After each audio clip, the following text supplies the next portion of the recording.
welcome back to Let's Play Final Fantasy XIII. I am trying something new. I'm using my Rock Band microphone, but sadly I've got absolutely no way to secure this, so it's kind of just sitting on my shoulder. Yeah.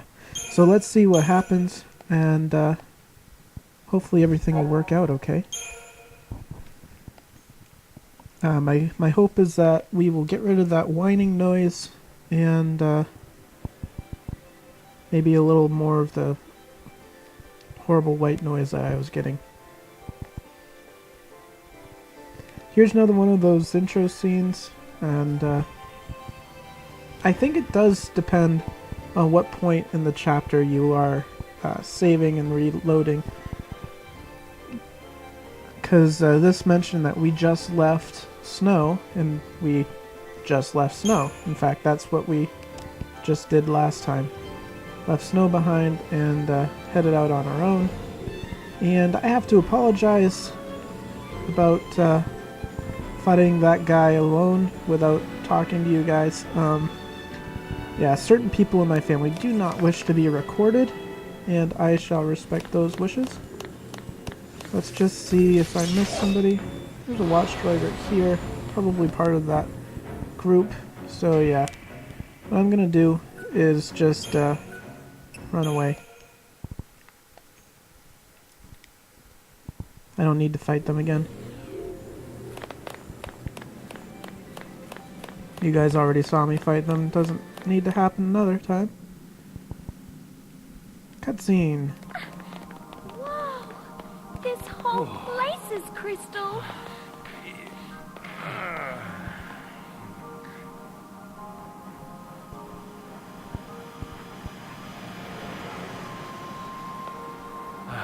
I wonder what it'd be like to become a crystal, I mean.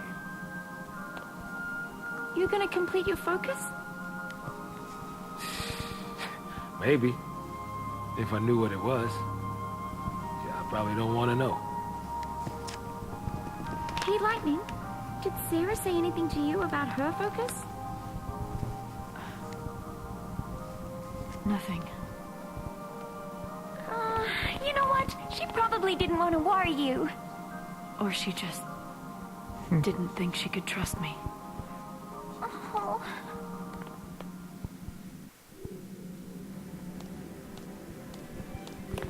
I gotta say that this is one of the best dubbing jobs I've seen in quite a while. The kind of stereotype of anime and Japanese voice films is that the dubbing is really horrible. And thankfully, they did a pretty decent job with this. There are only a couple places where you'll see them talking without their mouths moving, or mouths moving without them talking. And generally the shape seems to match what you would normally expect anyway. So, for a while I thought they actually made it with the English voice actors in mind because of the quality of the voice acting, but I'm pretty sure that's not the case.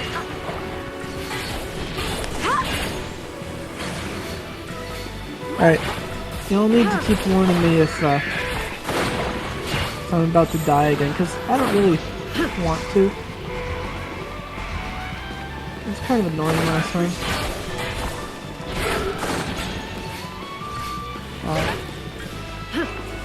I need to give him the newer area effect here spell.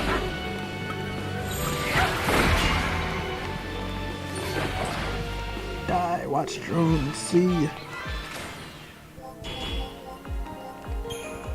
You will notice that their weaponry, now that I've gotten different weapons, they will change in battle, but they do not change... Wow, I think she's sliding on the ice here. They do not change in the overall game world. They always stay the same, even with the more obvious weapons like Snow's coat. His weapon is actually the emblem on the coat. And every emblem has a different power associated with it. So yeah, his weaponry stays the blank coat, which actually isn't any of his weapons, I believe. And Lightning's will stay the same, although you only really see it when she pulls it out to attack, right before you meet a group of enemies. Alright, here's another one of my favorite areas. And yeah, I do have areas that I don't think are my favorite, but you'll see exactly why I think it's so awesome in a minute. I'll save. Keep that one the same and overwrite this one. Alright. This one has quite a few places for some hidden objects to be. I think I recognize it from somewhere. Yeah, you might. And the rewards in this area are actually pretty good. Let's see if I can hit this preemptive. Awesome.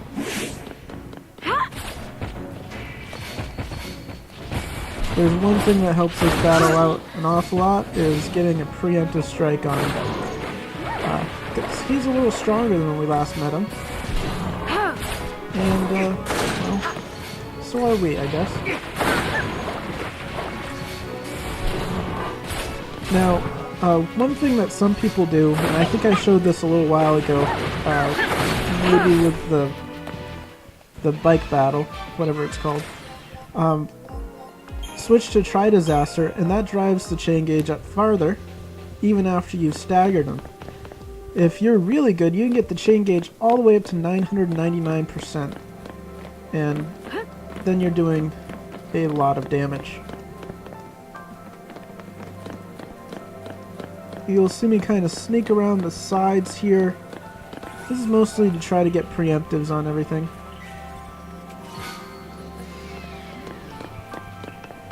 Alright. This is why this is such an amazing area right here. The Crystal Fire. I just think that's pretty awesome. Alright, where did those bad guys go? Ah, nope. Watch Drone got me first.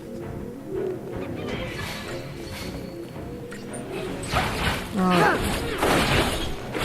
think that the Cyclone guy in the background is actually pretty dangerous, but not dangerous enough to warrant letting these guys electro-kick me to death. Diversity time. Thank you. Alright, so let's talk about our medics. Each different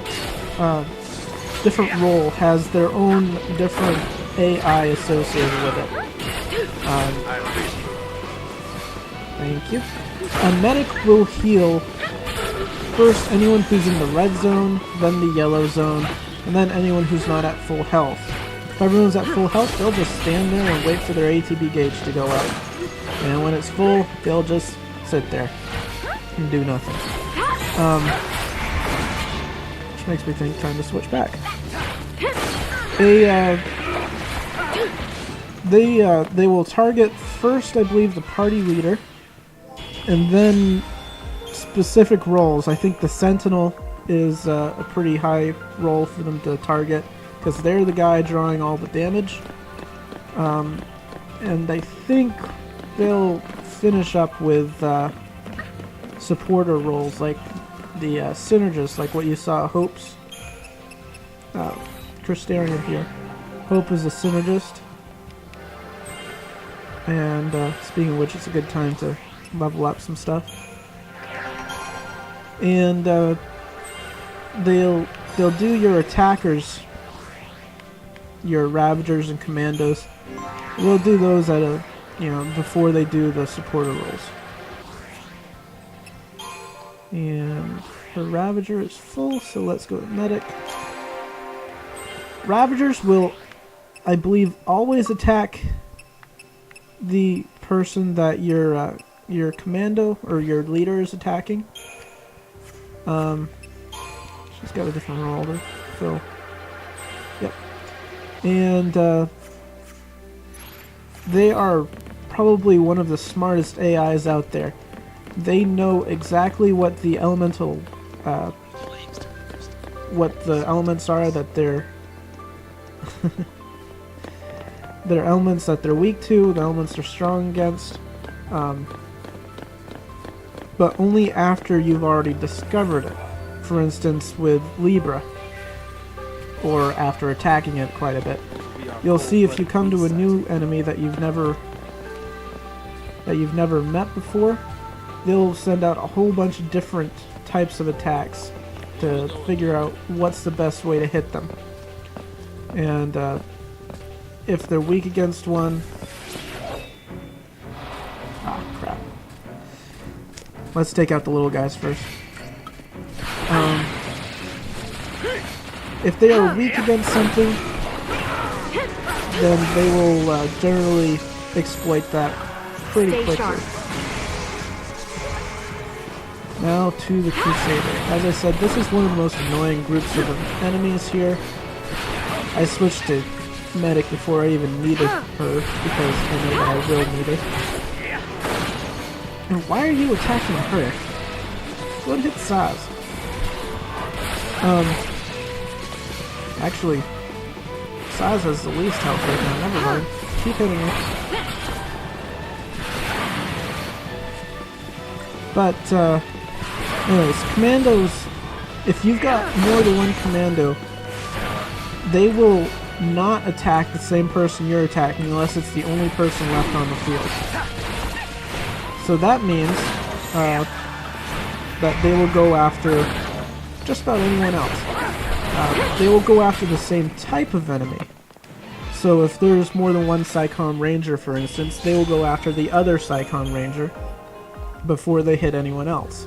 Now if you're down to your last one, they'll go after the other enemy. They will not attack the same person unless it's the absolute last enemy on the field. Synergist and a role we haven't seen yet, Saboteur. The Saboteur is a debuffer, basically. Synergists and Saboteurs basically go after everyone. They will buff and debuff at a rate. Whoever hasn't received a buff will get one, and so on and so forth. They also know pretty much after you've done Libra or after you've tried a few times what heal.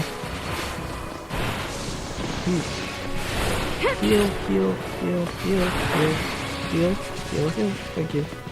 Alright, they also know what buffs and debuffs something is immune to. Buffs not so much, but debuffs that they're immune to. For instance, if you can't put an enemy to sleep, they won't bother casting sleep. Which I think is a command. My mic's sliding a little. Anyways, oh, we're staggered already. Let's try to drive the chain gauge up a little. I don't think I need to, but let's do it anyways. Up. Alright. And there we go, he's dead.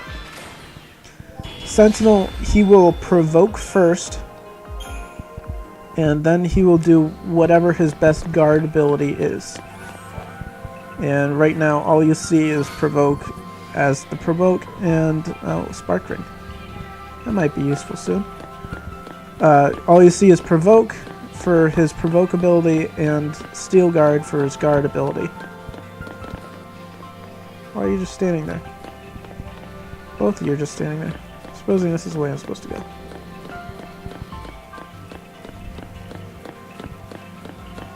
And yeah, so basically the AI is really smart in here.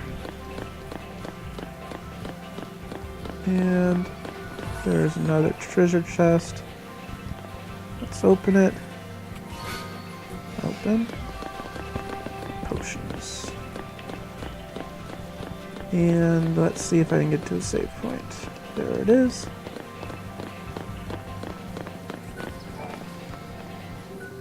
Alright, I'm gonna check to see if this actually worked. I will see you guys later.